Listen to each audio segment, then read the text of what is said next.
নিরামিষ পেঁপের ঘন্ট ছোলা দিয়ে এইভাবে রান্না করলে কিন্তু মুখে লেগে থাকবে। নমস্কার বন্ধুরা, কলিনের রান্নাঘরে আপনাদেরকে অনেক স্বাগত। নিরামিষ পেঁপের ঘন্ট বানানোর জন্য আমি এখানে দুটো পেঁপে নিয়েছি। পেঁপেগুলোর খোসা ছাড়িয়ে নেব।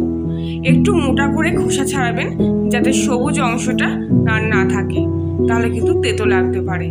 পেঁপের ভিতরের দানাগুলো একটা চামচি দিয়ে আমি এইভাবে ভিতর থেকে বের করে নেব। দানাগুলো বের করার পর ভিতরের অংশটা ভালো করে চেপে চেপে এইভাবে পরিষ্কার করে নেবেন।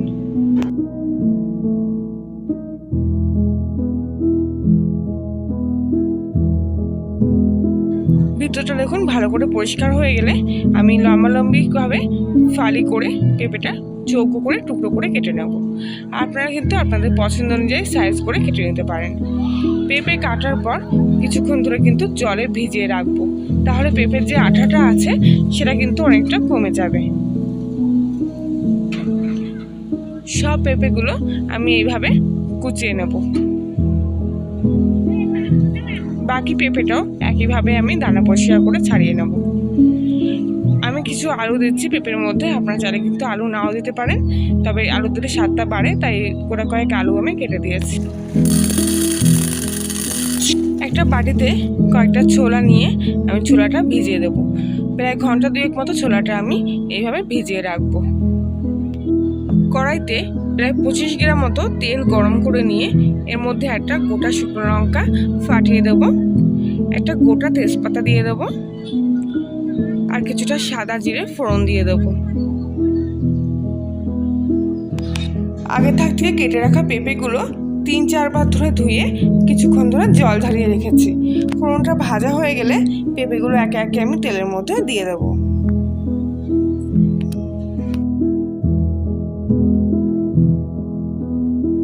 সব পেঁপেগুলো দেওয়া হয়ে গেলে এর মধ্যে আমি কেটে রাখা আলুগুলো এর মধ্যে দিয়ে দেবো। পেঁপে আলুটা তেলের মধ্যে 1 মিনিট ধরে নাড়াচাড়া করব। এর ফলে পেঁপের যে আঠাটা আছে সেটা কিন্তু অনেকটা কমে আসবে। এর মধ্যে এবার 3টে কাঁচা লঙ্কা, হাফ চামচ মতো হলুদ গুঁড়ো, পরিমাণ মতো লবণ, আর দিয়ে দেবো 2 চামচ মতো চিনি। পেঁপের ঘন্ট মোটামুটি মিষ্টি একটু খেতে ভালো লাগে, তাই জন্য কিন্তু আমি এখানে 2 চামচ মতো চিনি দিচ্ছি, ছোট চামচের। আপনারা আপনাদের স্বাদ অনুযায়ী চিনি এখানে ব্যবহার করবেন। পেঁপের ঘন্টর কালারের জন্য এখানে আমি হাফ চামচ মতো কাশ্মীরি লঙ্কার গুঁড়ো দিলাম। এটা আপনারা চাইলে নাও দিতে পারেন। আগে থাক থেকে ভিজে রাখা ছোলাগুলো কিন্তু এবার পেঁপের মধ্যে দিয়ে দিলাম। সব মশলা দিয়ে আর ছোলা দিয়ে আবারও পেঁপে আলুটা আমি কিছুক্ষণ ধরে ভালো করে তেলে কষিয়ে নেব।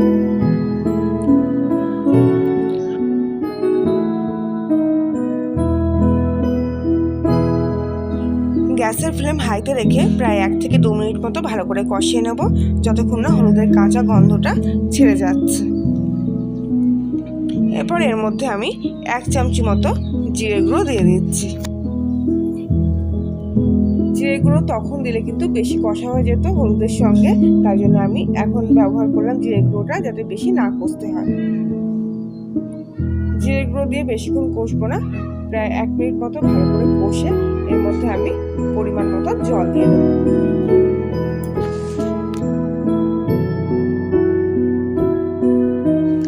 যদি আপনারা একেবারে মাখা মাখা খান তাহলে আমার চাইতে একটু কম পরিমাণ জল দিবেন।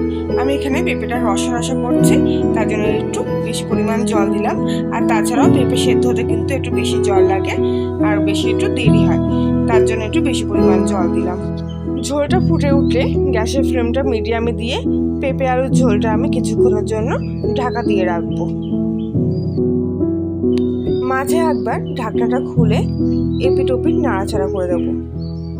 পেঁপে আলু কিন্তু এখনো সেদ্ধ হয়নি আমার, দেখেই বুঝতে পারছেন, কিন্তু তাও মাঝে একবার খুলে পেঁপে আলুটা একটু নাড়িয়ে চাড়িয়ে দিলে ভালো হয়। আবারও কিছুক্ষণের জন্য আমি পেঁপে আলুটা ঢাকা দিয়ে রাখবো।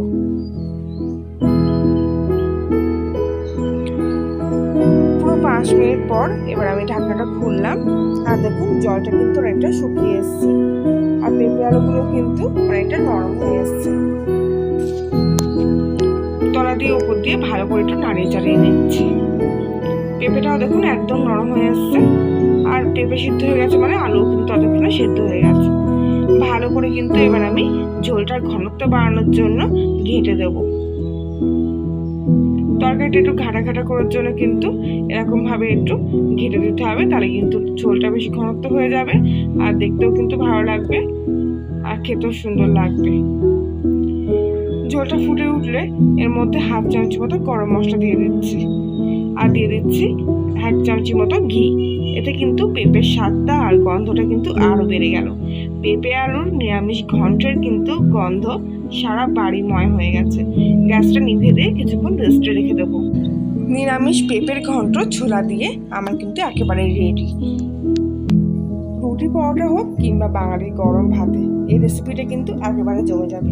রান্নাটি ভালো লাগলে লাইক শেয়ার কমেন্ট করবেন এবং নতুন হলে সাবস্ক্রাইব করে পাশে থাকবেন। আজকের মতো এখানে, আবার দেখা হচ্ছে অন্য একদিন। ততক্ষণ সবাই ভালো থাকবেন, সুস্থ থাকবেন, সাবধানে থাকবেন।